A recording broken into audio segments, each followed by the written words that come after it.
Bom dia. Vamos dar continuidade ao curso de eletrocardiograma aqui no Instituto do Coração. Meu nome é Rafael Munerato e eu estou aqui junto do Dr. Hector, que vai iniciar a aula com a discussão do caso. O tema da aula de hoje são os bloqueios fasciculares do ramo esquerdo e do ramo direito. Nós vamos ver alguns aspectos do eletrocardiograma e do vetorcardiograma. Então, como vocês já estão acompanhando o curso e estão acostumados, vamos iniciar com a discussão do caso. Bom dia, professores, colegas, colaboradores. As características do caso número 10 de hoje, DMB, 69 anos, feminino, dispneia aos grandes esforços há 2 meses.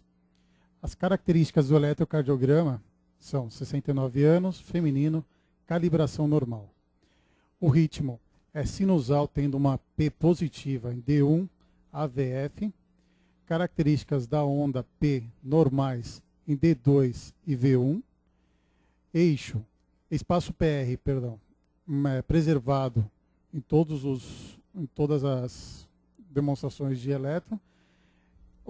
A derivação D1, podemos ver que o R é positivo. No AVF é negativo, então ele apresenta um desvio de eixo, no qual vai ser discutido posteriormente.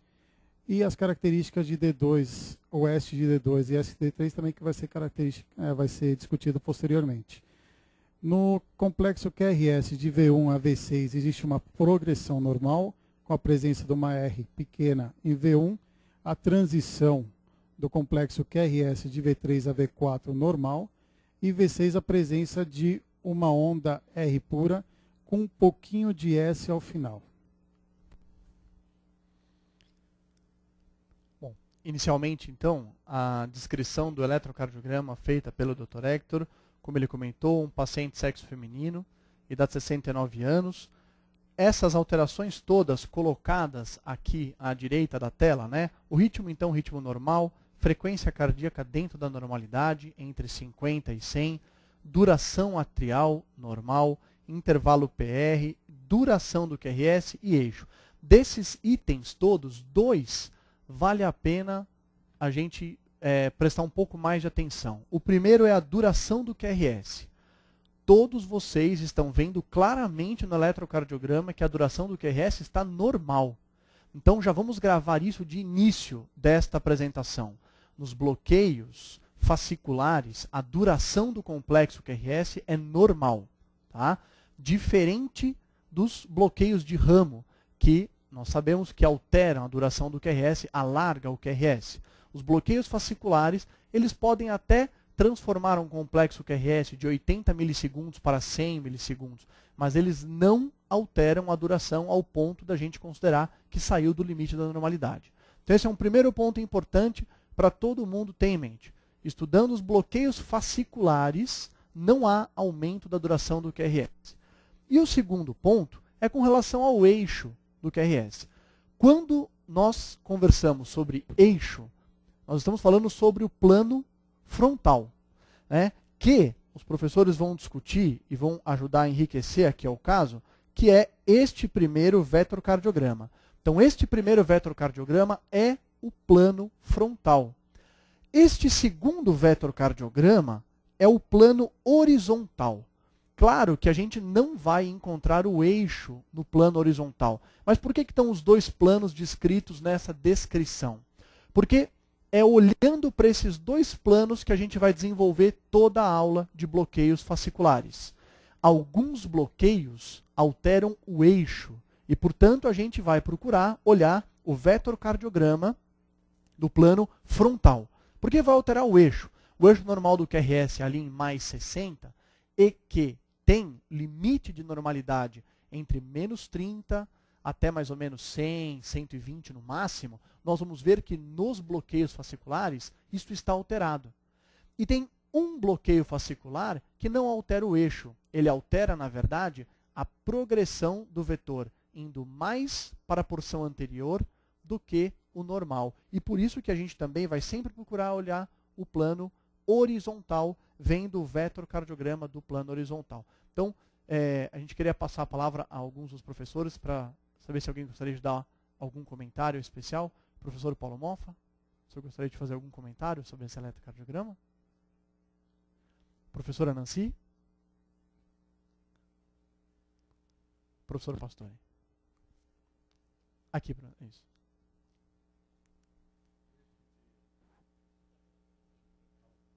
Esse aqui já está ligado, professor. Eu queria fazer um comentário, eu queria até, Rafael, que você pudesse ir apontando ali no plano frontal. Observar que o plano frontal ele é direita e esquerda, né? Superior e inferior.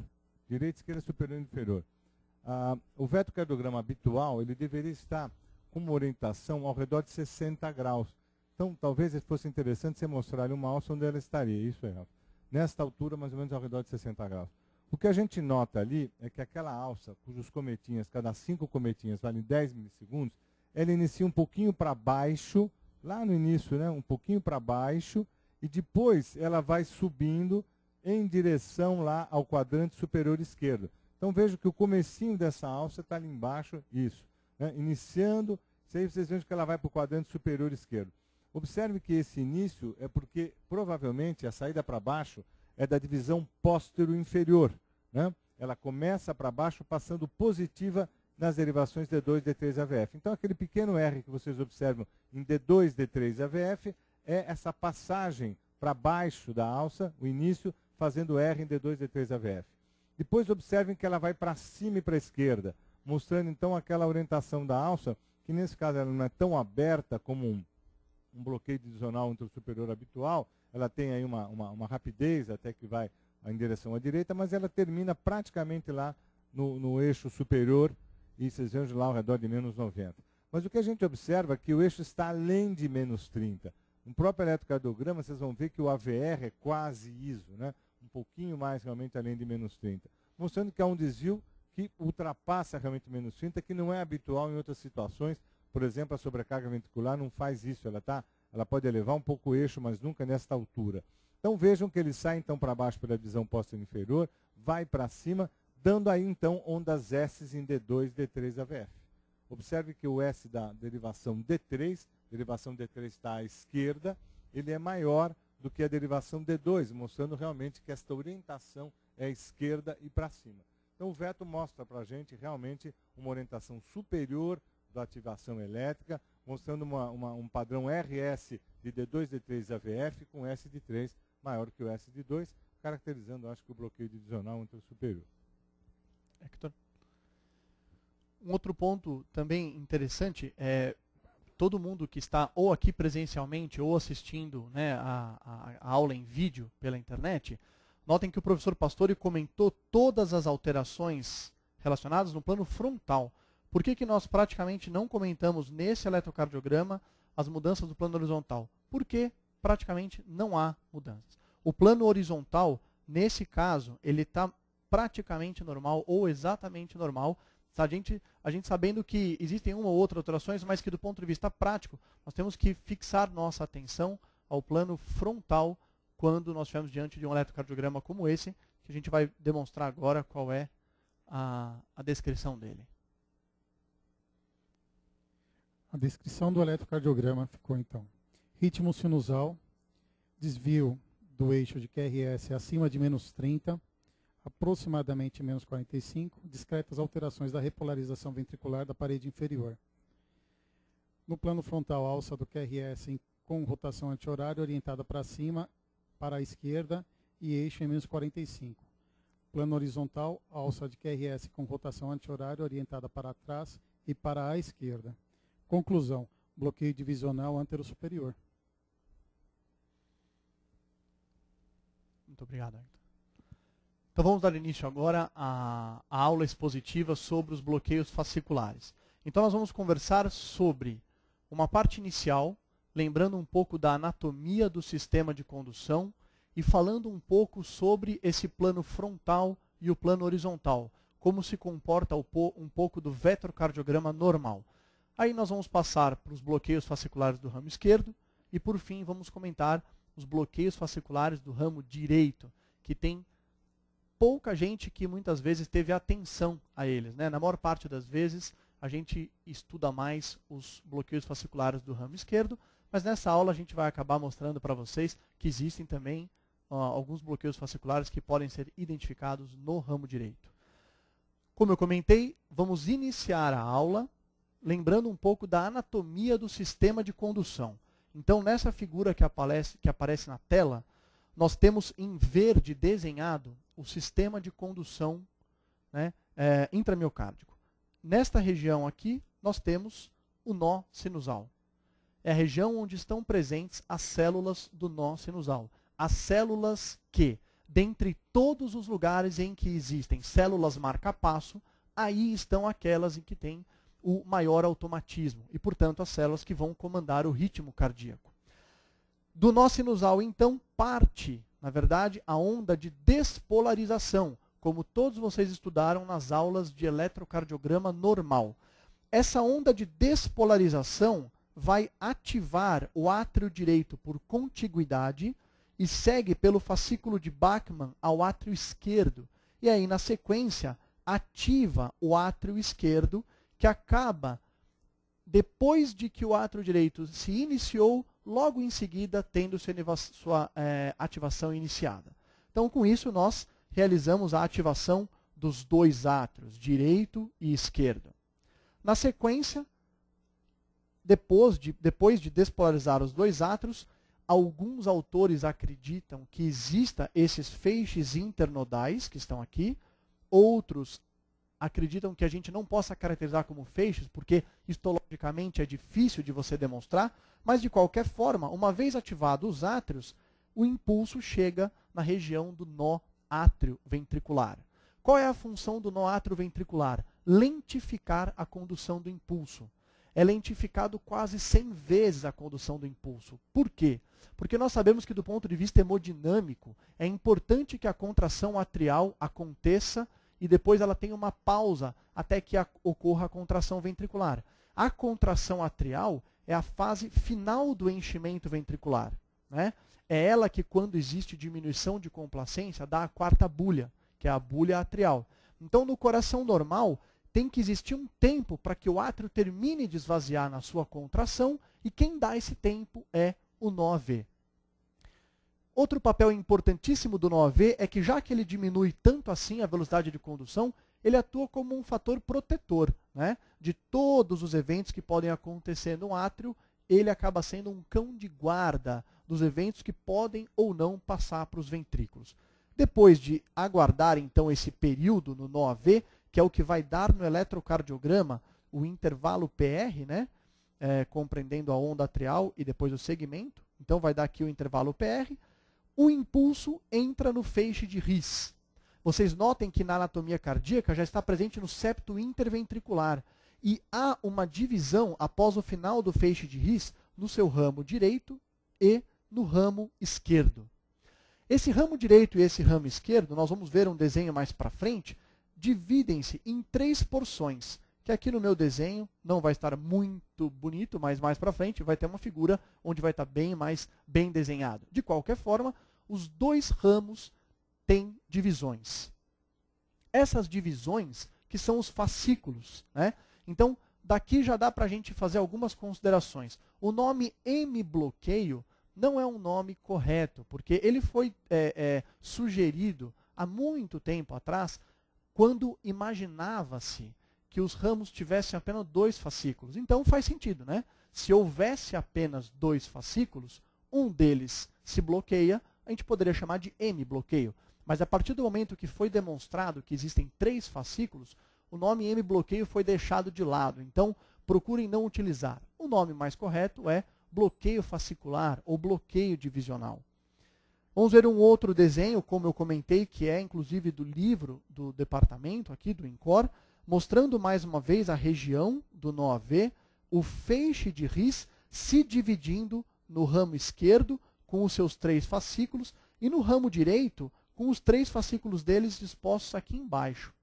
Notem uma coisa interessante nessa figura.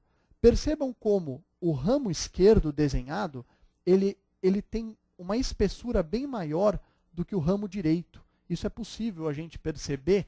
Vai vir uma figura na sequência que é uma dissecção do tecido de condução.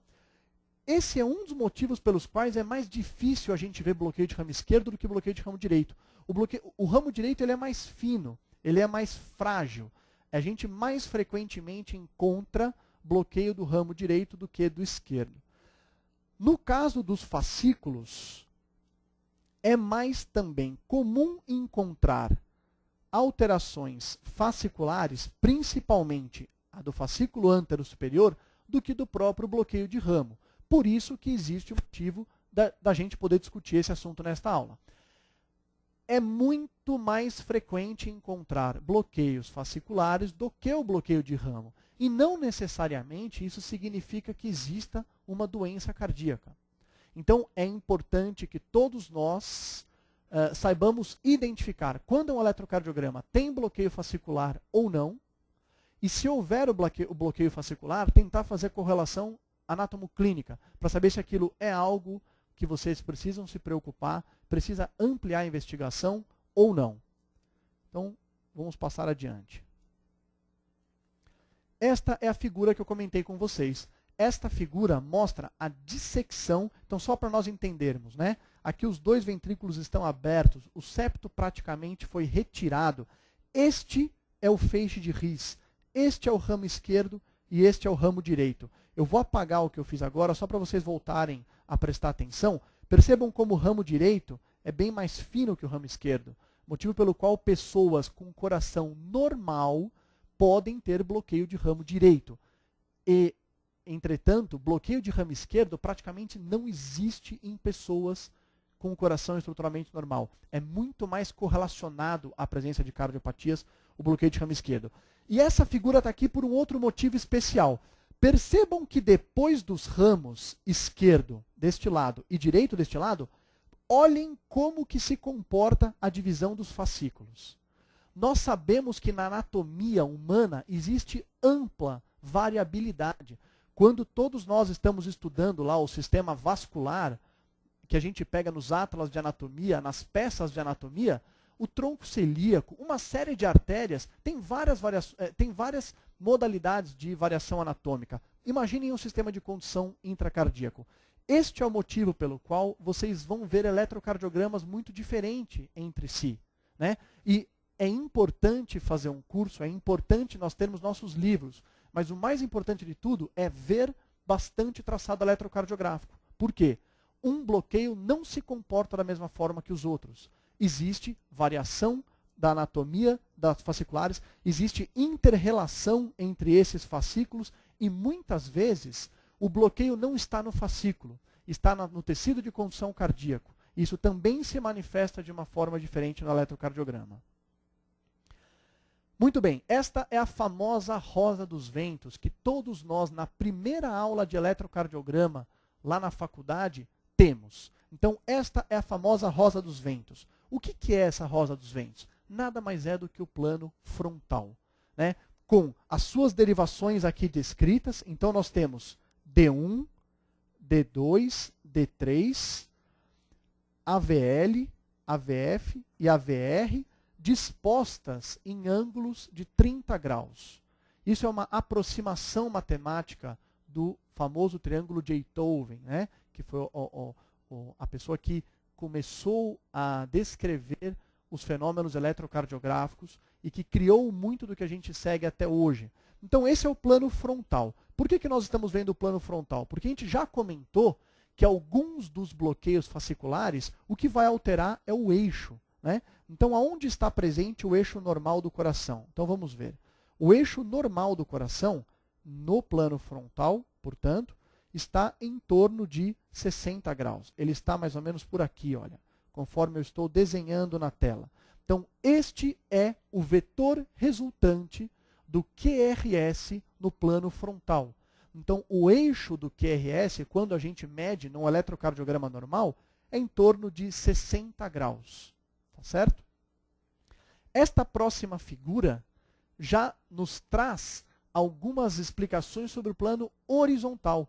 Quais são elas? Percebam, na figura que está aqui, eu tenho aqueles pontos no tórax aonde eu coloco a pera do eletrocardiograma para fazer as derivações unipolares. Então, essas derivações projetadas no plano horizontal criam outra alça de vetorcardiograma que também nós vamos ver ao longo desta aula. Mas antes de olhar essa alça, vamos estudar um pouco do vetorcardiograma normal. Então, esse slide que está sendo projetado, essa figura que vocês estão vendo, é o plano horizontal. Percebam, esta é a parte do dorso, das costas, e essa é a porção anterior do tórax. Como esta é a porção anterior, aonde que a gente coloca a perinha do eletrocardiograma? Coloca por aqui, ó, não é? Mais ou menos nessas regiões. E, como eu comentei, ela vai formar derivações unipolares. Então, eu não vou ficar desenhando aqui, porque, para a sorte de todos nós, eu trouxe isso já em apresentação. Então, está aqui. Esta primeira reta é a do V1, que seria aquela primeira pera do eletrocardiograma, né? Então, vamos exemplificar aqui, ó. V1, V2, V3, V4, V5, V6. Tá certo? O vetorcardiograma vai se inscrever exatamente aqui nesta região. E o eletrocardiograma, quando a gente olha V1, V2, V3, nada mais é do que a projeção desse vetorcardiograma ou na parte positiva ou na parte negativa de cada vetor. Vamos ver isso com calma. Vamos considerar apenas V1, tá certo? Considerando V1, nós temos que entender muito bem nas derivações precordiais V1 e V6, porque as restantes dá para nós interpretarmos o que está acontecendo. Se a gente considerar o V1, esta é a derivação formada por aquela pera do eletrocardiograma que eu coloquei aqui. Este lado é o lado positivo e para cá o lado negativo. Eu tracei uma perpendicular, ou seja, tudo que se inscrever daqui para cá vai ser negativo em V1. Tudo que se inscrever daqui para cá vai ser positivo em V1. Então vamos ver como é que se comporta. Agora olhem só o vetorcardiograma. O vetorcardiograma vai ser formado pela união dos vetores. E aqui apareceu um primeiro vetor em azul. O que é esse primeiro vetor? Esse primeiro vetor é um vetor da despolarização do septo, porções mais altas.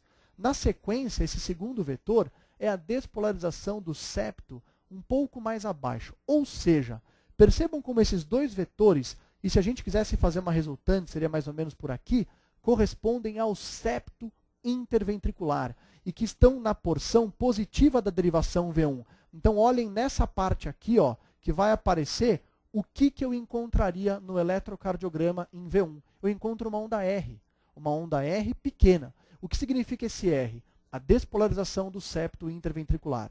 Na sequência, aparece este vetor aqui, ó. O que significa esse vetor? Esse vetor é o vetor resultante das paredes livres do ventrículo direito e do ventrículo esquerdo contraindo. Então, o ventrículo esquerdo, como todos nós sabemos, tem mais massa muscular, ele ganha. E, portanto, que a resultante é para trás, lembrem-se, aqui é o dorso, e para a esquerda, porque o ventrículo esquerdo tem mais massa.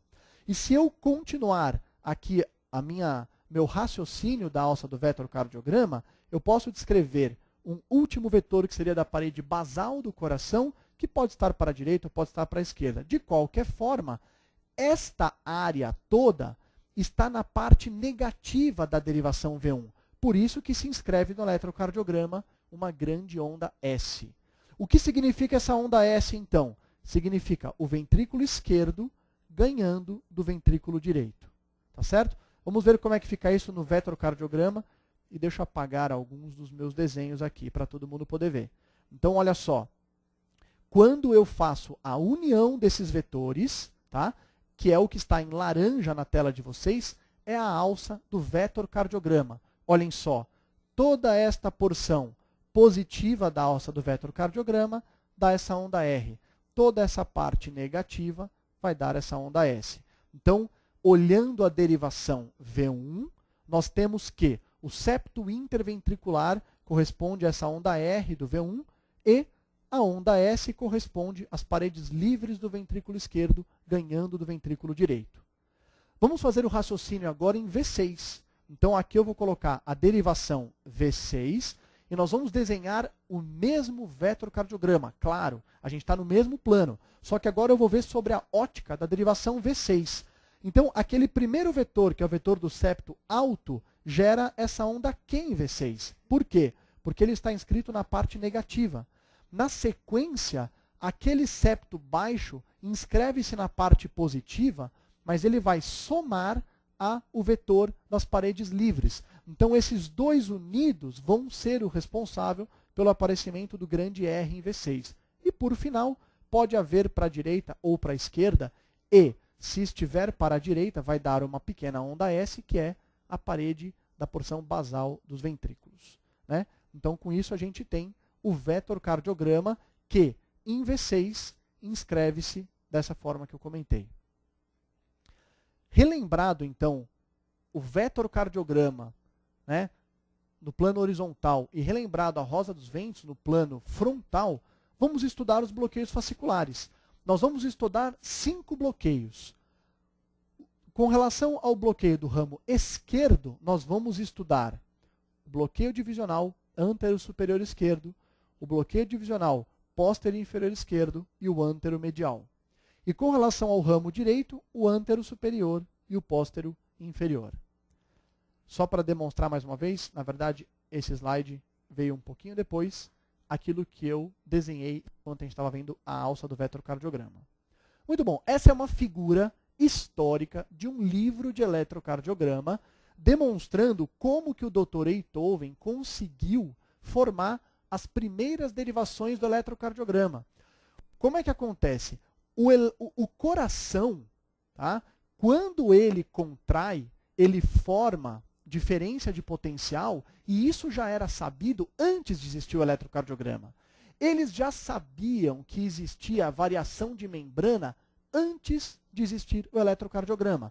Então, o Dr. Einthoven falou assim, vamos descobrir uma forma de captar este vetor. E ele inventou uma máquina, na verdade ele usou uma máquina chamada galvanômetro, que nada mais é do que uma forma de captar esse vetor. Só que para captar, precisava inscrever com relação a derivações. E ele criou as derivações bipolares. Percebam que isso aqui é parecido com o que a gente faz hoje. Olha, a gente coloca uma perinha do eletrocardiograma no braço direito, uma no braço esquerdo e uma na perna esquerda. A perna direita é o fio terra da máquina. Então, daquelas 4 que a gente coloca, realmente a gente só usa 3. Por quê? Porque nós formamos aqui o famoso triângulo de Einthoven, que deu início às derivações clássicas, né? Então, isto daqui, na verdade, foi o início do eletrocardiograma, mas até 1950, eles não tinham descoberto uma forma matemática de ter derivação unipolar. Então, só existiam essas 3 derivações. Até 1950, os eletrocardiogramas tinham só D1, D2, D3. Acabou. Em 1950, um matemático descobriu uma forma de, com uma derivação, não precisando de um bipolo, você conseguisse fazer uma derivação. E aí que surgiu, primeiro, ligado a esta perna, uma derivação única, que nós chamamos de AVF, F de foot, né? Aqui, para este lado, uma derivação que seria o AVL, e para o outro lado, uma que seria o AVR. Eu acho que eu estressei o sistema um pouco. Ele já vai voltar. Pronto. Então, o que acontece? A partir de 1950, que ampliou o nosso conhecimento dos vetores e, portanto, dos bloqueios, né? Então, até 1950, só falavam do bloqueio antero-superior e do póstero inferior. Não tinha como eles saberem do bloqueio antero-medial, porque não existiam as derivações precordiais. Uma vez que inventaram as unipolares e que veio AVR, AVL, AVF, completou aquelas 6 derivações clássicas. E automaticamente inventaram V1, V2, V3, V4, V5, V6, que são as derivações do tórax, que também são unipolares. Vamos começar, então, falando do mais famoso dos bloqueios, que é o bloqueio divisional antero-superior. Esses 4 pontos vocês têm que manter para poder consultar quando tiverem esquecido. Ou então, de tanto ver o eletro, manter isso gravado na cabeça de vocês. São esses 4 pontos que dão para nós o diagnóstico do bloqueio divisional antero-superior esquerdo? Primeiro, lembrar que não altera a duração do QRS. A gente comentou isso desde a hora em que foi colocado a discussão do caso. Segundo, existe um desvio de eixo para a esquerda, além de menos 45. Aonde que eu vejo desvios de eixo? No plano frontal.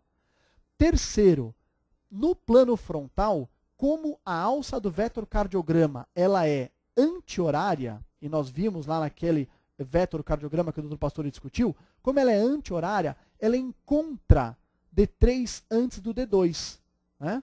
Porque o D3 está nessa direção e o D2 está nessa direção. Portanto,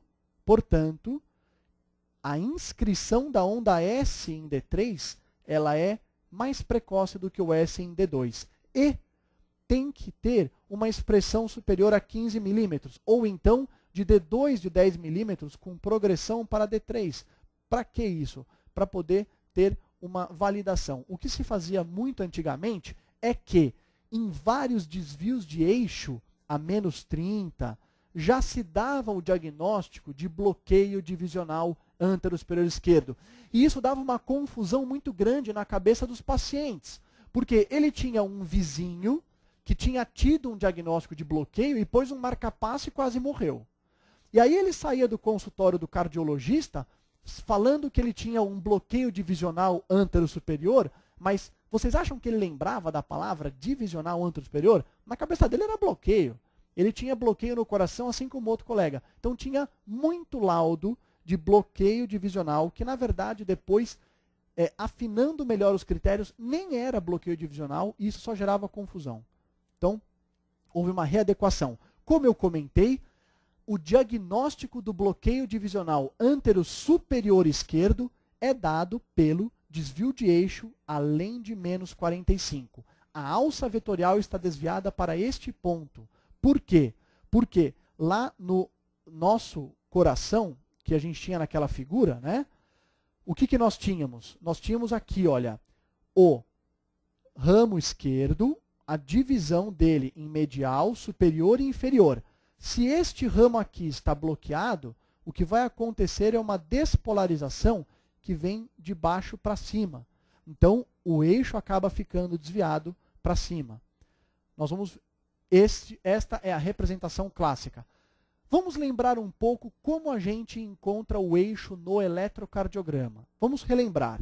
Este eletrocardiograma que está aqui só traz as derivações clássicas. Por quê? Porque eu só vou me preocupar em ver o eixo por enquanto. Tá? Depois a gente vai ver o eletrocardiograma completo. Então eu tenho D1, D2, D3, AVR, AVL e AVF. Né? Aqui, perdão, o nome, a inicial saiu errado. Tá? AVF. Como é que eu encontro o eixo? Vamos nos preocupar em ver as derivações T1 e AVF, sempre. D1, como se comporta D1? D1 ela está predominantemente positiva, portanto, esta área toda, ela preenche o que seria positivo em D1. Como é que está AVF? Predominantemente negativo, portanto, ela preenche esta área toda do AVF. Qual é o quadrante que satisfaz as duas situações? Este quadrante entre 0 e menos 90. Então, é esta forma que nós encontramos qual é o quadrante em que está o eixo do eletrocardiograma. Eu olho para D1, eu olho para AVF. No caso, eu já sei que tem que estar aqui, olha, entre 0 e menos 90. Muito bem. Outra informação que nós já passamos é que o normal do desvio do eixo do QRS é até menos 30. Então, se estiver até menos 30, que está aqui, olha, pode ser normal. Atletas, indivíduos brevilíneos, aquelas senhoras de idade bem baixinhas, têm coração a menos 10, menos 20. Quem é o divisor de águas? D2, porque D2 está perpendicular a menos 30. Então, eu devo olhar para D2. Vamos olhar para D2. Olha como é que está D2. Negativo. Se o D2 está negativo, como mostra aqui, é porque o vetor resultante tem que estar inscrito nesta posição. Mas lembra que nós falamos? Ele tinha que estar entre 0 e 90. Mas ele está negativo em D2, então ele não pode estar para cá de menos 30. Ou seja, ele está entre menos 30 e menos 90. Está acima de menos 30 porque D2 é negativo. e ele está entre menos 30 e 90, porque o quadrante foi o quadrante que nós determinamos no outro eletrocardiograma, certo? Muito bom. Tem uma outra forma que a gente pode fazer mais prática para vocês quando estiverem vendo um eletrocardiograma, que é a seguinte forma. Sempre iniciar olhando D1 e AVF, só que vocês podem desenhar na rosa dos ventos. Como está D1? Predominantemente positivo, então a gente desenha para cá. Como está AVF? Predominantemente negativo, eu desenho para cá. Pronto, está entre 0 e menos 90. D2 está negativo, é porque ele está entre menos 30 e menos 90. É uma forma mais rápida, certo? Este eletrocardiograma. Então, este eletrocardiograma, inclusive, é de um paciente relativamente jovem, que tinha um problema de válvula aórtica. Mas o que ele está aqui para a gente poder demonstrar? O bloqueio divisional antero-superior esquerdo. Vamos olhar juntos esse eletrocardiograma. D1 positivo, AVF negativo, portanto, entre 0 e menos 90. Qual é o divisor de águas? D2. Por quê? Porque ele está perpendicular a menos 30. D2 está positivo ou negativo? Negativo. Acabou. Ele está entre menos 30 e menos 90. Aí nós falamos assim, então agora eu posso ter certeza que tem o bloqueio divisional? Não.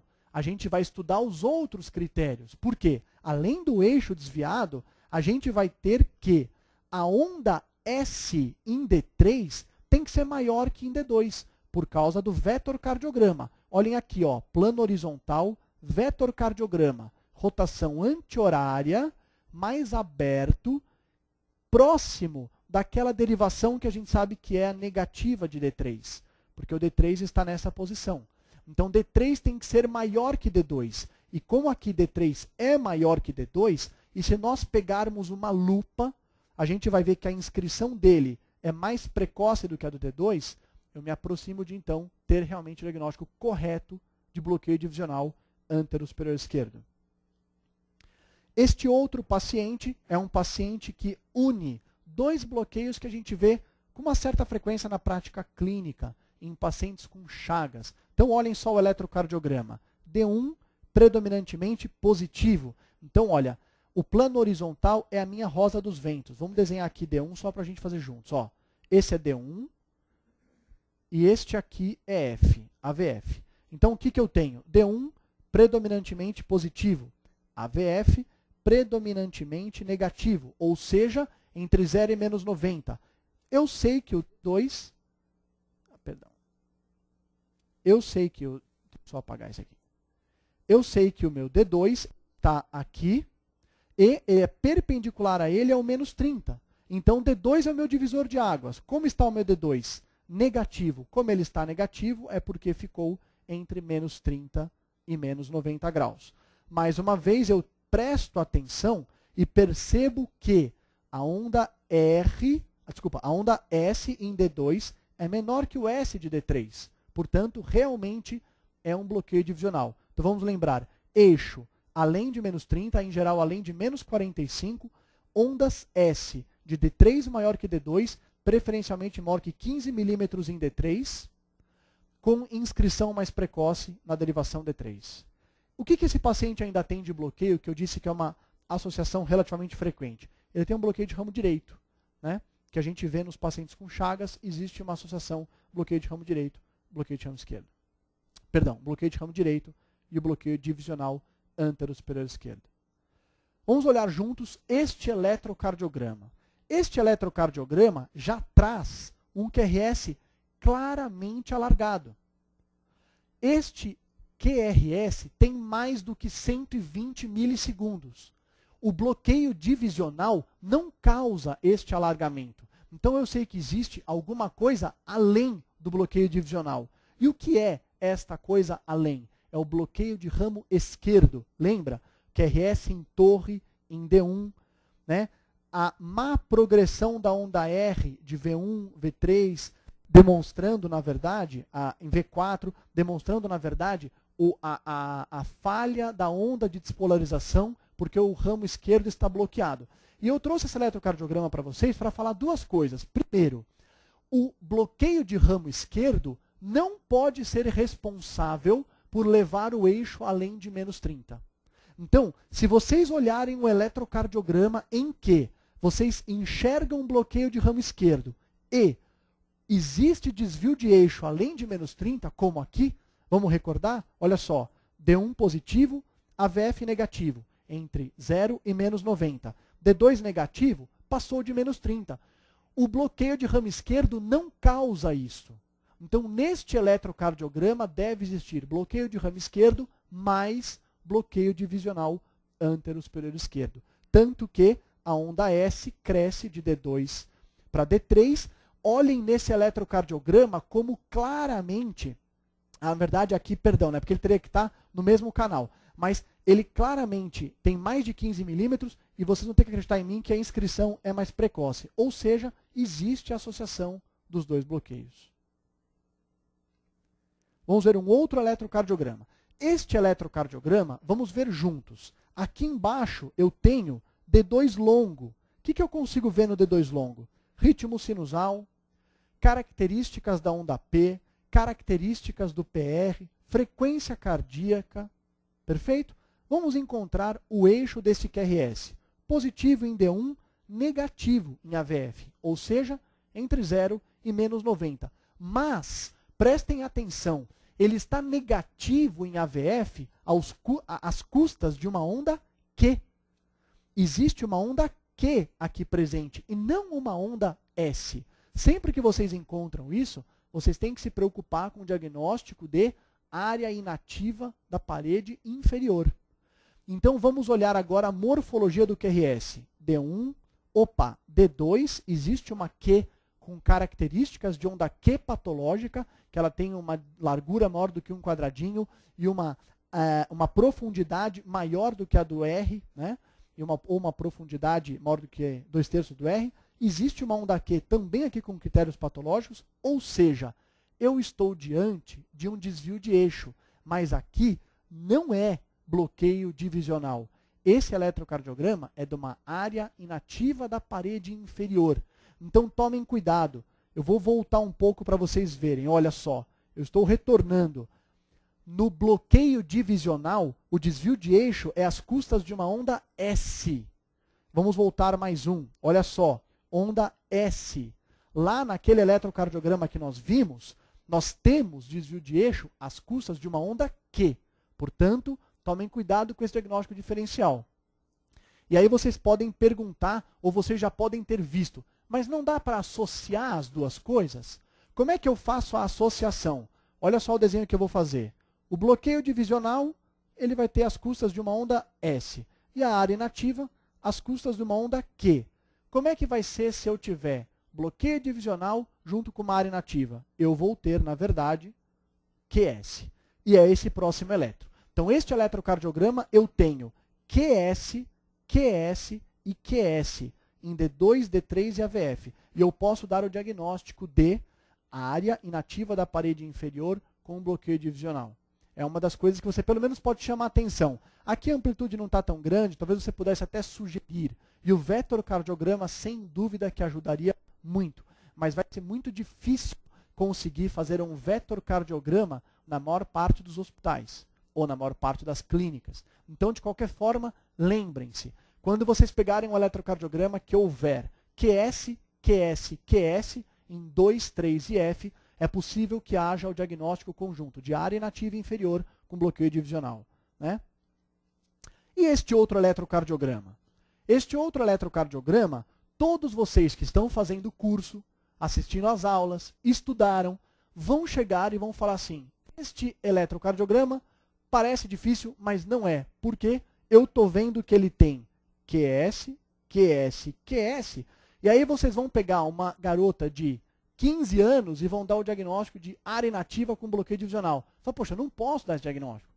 Essa garota tem 15 anos, mas eu lembro da aula dizendo que QS, QS, QS era uma área inativa com bloqueio divisional. Mas lembrem-se, tomem cuidado, quando a gente olha um eletrocardiograma, a gente acaba vendo o que está de alterado no eletrocardiograma e esquece o resto. Sendo que o mais correto não é fazer isso não.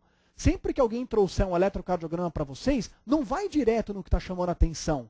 Sai e olha o eletrocardiograma como um todo e começa em todas aquelas partes que a gente falou. Porque aí vocês vão ver que O ritmo é sinusal, mas o PR é curto. E este é um eletrocardiograma de um paciente com pré-excitação ventricular, que se tiver sintomas é a síndrome de Wolff-Parkinson-White. Então esse é um eletro de Wolff. Também não é bloqueio divisional e não é área inativa da parede inferior. Muito bem? Vamos passar agora para o nosso próximo bloqueio, que é o bloqueio do fascículo póstero inferior, o BDPI. Aqueles 4 pontos muito semelhantes ao que a gente falou do BDAS para todo mundo gravar. Não altera a duração do QRS. Ele tem um desvio de eixo para a direita, tá? Perdão aqui também, olha. O desvio de eixo para a direita. Aqui, as ondas R. Já que eu tenho o desvio de eixo para a direita, eu vou ter R em D2, 3 e F, porque ele vai estar apontando para baixo. E essa onda R também tem que crescer de 2 para 3 e tem que ser maior de 15 milímetros. Então, mais uma vez aqui, olha, como é que vai ficar na rosa dos ventos? Normalmente eu vou ter desvios de eixo além de 120 graus, para cá, para baixo. Como ele está para baixo, é por isso que 2, 3 e F vão ter ondas R. Né? Vamos olhar isso no eletrocardiograma. Então, olha só, D1 predominantemente negativo. Então, olhem só, ó, esse aqui é o frontal, aqui estaria D1, aqui estaria F. Na verdade, deixa eu colocar direito, porque eu tenho o vetor aqui, né? Então, aqui D1 e aqui o F. Então, 1 e F. O que nós estamos vendo aqui? D1 predominantemente negativo, então está para cá, olha. Certo? AVF predominantemente positivo, então está para cá. O quadrante está entre 90 e 180. Certo? Excelente. O que eu posso identificar aqui? Ondas R proeminentes em D2, 3 e F, sendo que existe a progressão do 2 para o 3. E esse D3 tem um R maior do que 15 milímetros. Se nós voltarmos aqui na rosa dos ventos, quem que é a reta perpendicular a 120 graus? Quem que é? É o AVR, olha. O AVR que está perpendicular a 120 graus. Então, no nosso eletrocardiograma, ele está praticamente isodifásico. Deve estar inscrito exatamente ali a 120 graus. Tá certo? E é assim que nós determinamos que existe desvio de eixo, existe R em D3 maior que R em D2, tá? E uma coisa importante, aquela precocidade que a gente falou da onda S, aqui é da onda Q. Então, a onda Q tem que ser mais precoce em D3 do que em D2. Outra coisa importante, muita gente que olhar esse eletrocardiograma vai pensar também no diagnóstico de sobrecarga ventricular direita. Porque o que a gente estuda? A gente estuda que os grandes desvios de eixo para a direita acontecem na sobrecarga ventricular direita. Então, para dar o diagnóstico de BDPI, o vetor muitas vezes ajuda, ou vocês têm que ter realmente a certeza de que aquele paciente não tem o diagnóstico da sobrecarga ventricular direita. Ou seja, R's proeminentes em V1 e V2, S's proeminentes em V5, V6, né? Mas muitas vezes o diagnóstico não é fácil e, portanto, o vetrocardiograma ajuda. A história clínica, tudo isso tem que ser levado em consideração. Alguns pacientes com doenças que podem causar sobrecarga ventricular direita, exemplo, DPOC, antes de desenvolver a sobrecarga ventricular direita, podem acabar desenvolvendo o bloqueio desse fascículo e aí também vai ficar atento para o diagnóstico diferencial. O último bloqueio do ramo esquerdo é o anteromedial. Nós falamos do bloqueio divisional antero-superior, póstero-inferior e agora só falta o anteromedial. Neste, a alteração não está no plano frontal, ele vai estar presente no plano horizontal. Também não altera a duração do QRS, tá? Existe o desvio de eixo para frente, então a gente vai ver isso no plano horizontal, e as ondas R proeminentes, já que existe um desvio para frente, vai ter R proeminente em 2, R proeminente em V3, a de V2 maior que V3 e preferencialmente maior do que 15 milímetros. Então, este é o plano horizontal, É aqui que vão acontecer as alterações do BDAM e vamos olhar um eletrocardiograma juntos. Olha só. Este plano aqui é o plano frontal. Não teve grande alteração. O eixo está praticamente aqui a 0 graus, olha. Tanto que vocês percebam que uma das maiores expressões no eletrocardiograma está no próprio D1 mesmo. Tudo bem. Agora, olhem aqui o plano horizontal. Como era mesmo o plano horizontal correto? O plano horizontal, ele era mais ou menos assim, ó. Nós vimos isso no vetrocardiograma, quando nós descrevemos ele nas porções normais. Agora, como é que se comporta o vetrocardiograma? Ele está se comportando, olhem só, desta forma aqui, vindo para frente. Como ele vem para frente, aquela perinha do V1, V2, captam este vetor com uma intensidade muito grande, tendo uma onda Q, que é a porção inicial do septo que está indo para trás, e depois ondas R proeminentes, em V1 e V2 e V3. Né? Sendo que o mais adequado é que tenha mais do que 15 milímetros, como eu comentei aqui nesses critérios, mais do que 15 milímetros em V2 e as de V2 maiores que a de V3. Então, lembrando, o diagnóstico do bloqueio anteromedial se dá pelo plano horizontal. Então, eu vou encontrar aqui, ó, em V1, V2, V3, ondas QR com R proeminente. Esta figura também está no livro aqui, de eletrocardiografia do INCOR, que mostra um resumo do que nós conversamos. Vamos olhar juntos essa figura, porque ela é bem didática para todo mundo amarrar o bloqueio. O que está aqui em cima é o plano horizontal, que está aqui, ó. O que está aqui embaixo é o plano frontal, ou seja, a rosa dos ventos. Olhem essa primeira patologia aqui, ó. Essa primeira patologia é o bloqueio da divisão antero-superior. O plano horizontal praticamente normal e o plano frontal com o desvio de eixo, levando o eixo ali para cima, além de menos 45. Este outro aqui é o bloqueio da divisão posterior-inferior, mostrando que o plano horizontal também está normal, que é o vetrocardiograma V1, V2, V3, V4, V5, V6, ou praticamente normal.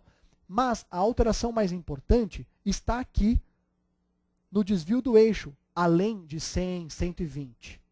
O que ele está mostrando aqui também? A rotação aqui é anti-horária e a rotação aqui é horária, o que faz com que ele encontre D3 ou na negatividade ou na positividade antes do que o D2.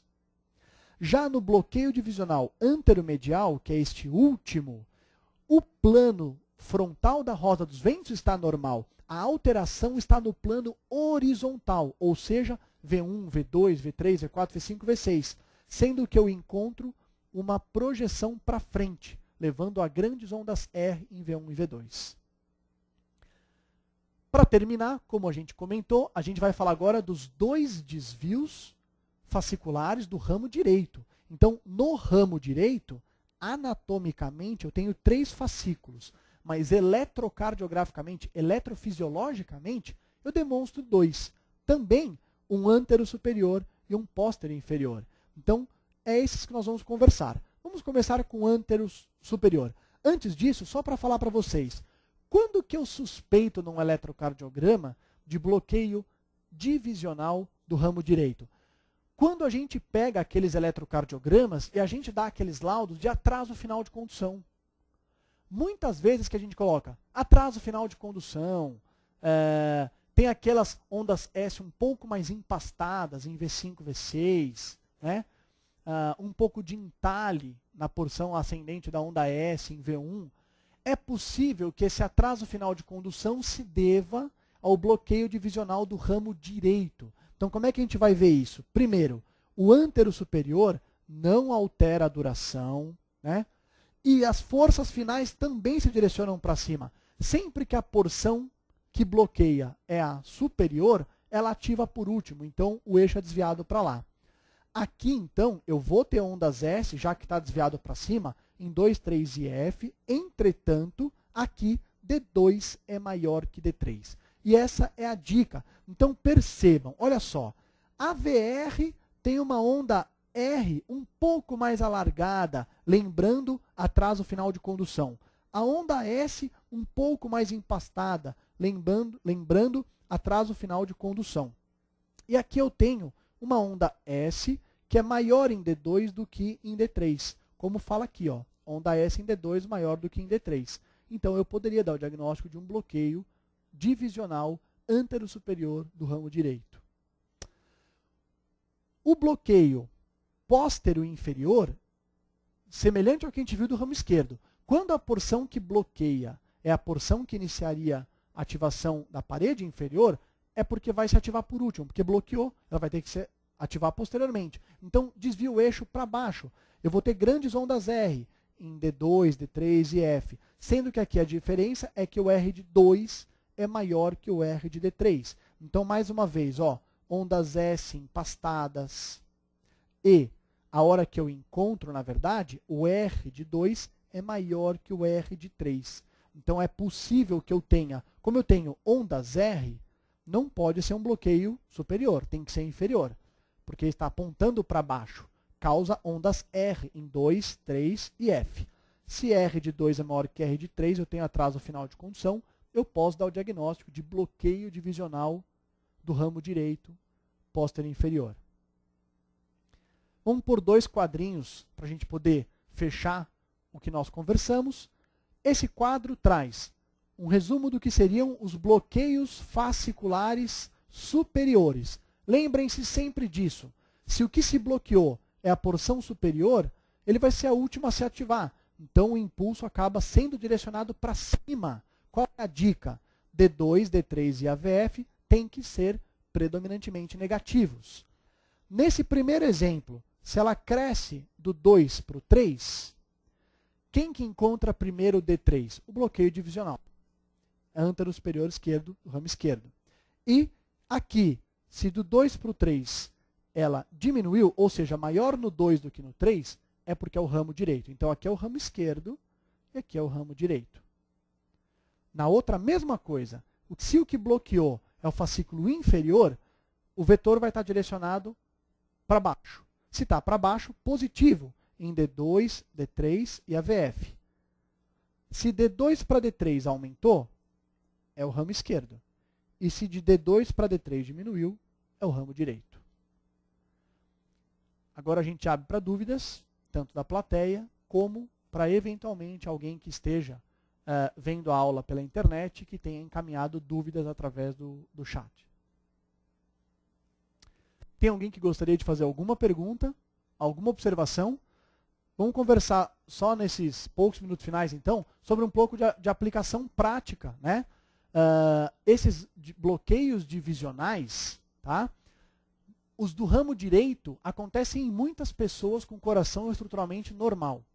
Os do ramo esquerdo, o BDPI, que é o póstero inferior, e o BDAM, que é o anteromedial, são mais raros. E quando aparecem, estão mais frequentemente associados à cardiopatia estrutural. Vários exemplos que vocês vão encontrar em livros trazem o BDAM, que é o anteromedial, junto com coronariopatia. A gente já encontrou pacientes no pronto-socorro fazendo bloqueio anteromedial intermitente porque tinha artéria claudicando, né? O BDAS, que é o bloqueio divisional antero-superior, que é o mais comum que a gente acaba encontrando, ele também está presente mesmo em pessoas com coração estruturalmente normal, né? Já o BDPI e o BDAM, que são mais raros, tem que pensar mais em cardiopatia. Mas todos eles merecem alguma investigação. Então, por exemplo, um paciente hipertenso que apresente um desses bloqueios, sem dúvida vai merecer um ecocardiograma, avaliar o tamanho das câmaras, a espessura miocárdica e assim por diante. Mereceria uma investigação cardiovascular normal, como rotineiramente a gente poderia fazer, porque não é um eletrocardiograma totalmente normal. Quando você estuda eletrocardiograma de grandes populações, você diferencia em alterações maiores e alterações menores, né? Então, esses bloqueios fasciculares podem se unir a outras alterações menores e muitas pistas levar a você concluir que o paciente pode ter cardiopatia estrutural.